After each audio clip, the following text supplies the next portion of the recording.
GoPro on? I did not. I did. So it's on. Okay.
Big Daddy. Oh, this thing was hauling ass.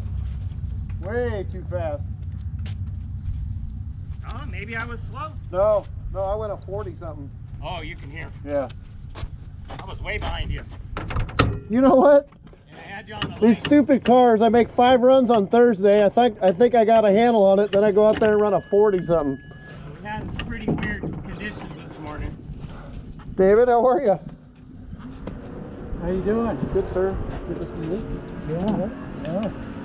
We still don't have our problem solved, but what the hell? Still stumbled? Yeah. Well, this thing didn't We do stumble. have it. I was a little late. Put a blower on it. I won't stumble. The ejector Well, I'm ain't gonna thinking stumble. about Heck inductor yeah, alcohol. it ain't gonna stumble in. I guarantee you that. Nope. No. Here's we have to slow it down. No, this thing's a bad boy now. I love these staggered injectors. It looks cool. Oh I just yeah, like that's the way just they the look. way to do it. It is right so there. cool. Dude, we got like 26 degrees of lead in this thing right now. That means you Sounds got like you need 24. 43. That means Sounds you got like a you need really 24. efficient combustion chamber with that much lead. If you Hey get rid of dude, that. you wanted to Oh, yeah. be able to I'd run- run in Vegas when it's hot, and now you can. I'm probably leaving 150 horsepower on the table right now. Wow. I can't hardly slow it down. Yeah, you could put 24 in it. You do the test and tune? Yeah. Yeah. We went 59.5 and then we went it kind of spun the tire down low when it's 63. We're like, okay, well the arrow come to us this morning. And I think they told me on the radio it went a 43. I watched Daryl Sharon. I watched Daryl Sharon start his car at 18 degrees. And Really? That didn't want to start, and he Yeah. ran it. He ran 7.0 Pro at 18 degrees. Oops. I guess we're all on. So